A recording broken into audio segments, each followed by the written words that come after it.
SCP-180 Identity Thieving Hat. Object Class Euclid. Special Containment Procedures.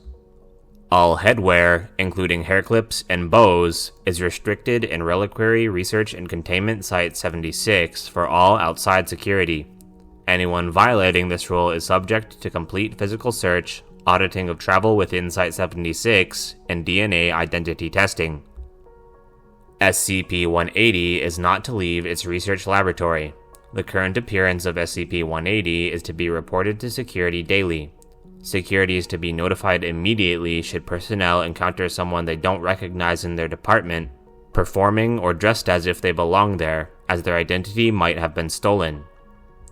Description: SCP-180 appears as a hat or other form of headwear or hair accessory. Any individual who places SCP-180 on their head will have their identity stolen by the hat. This effect causes the original host to be completely unrecognizable, even to people strongly familiar with the subject. Individuals observing a subject who has had their identity stolen will only be able to vaguely describe features of the individual such as hair and eye color, skin tone, and clothing, but will not be able to recognize the identity of the subject. Host subjects are unable to convince others of their identity. This effect lasts until SCP-180 has selected a new host. Once SCP-180 has stolen the identity of a host subject, when SCP-180 is placed upon any other subject's head, the identity of the first subject, host, is imprinted on the second subject. This is possible not only for people, but for animals and inanimate objects. For example, subjects have mistaken dogs, statues, and coffee tables for the host of SCP-180 when the hat is placed on these objects.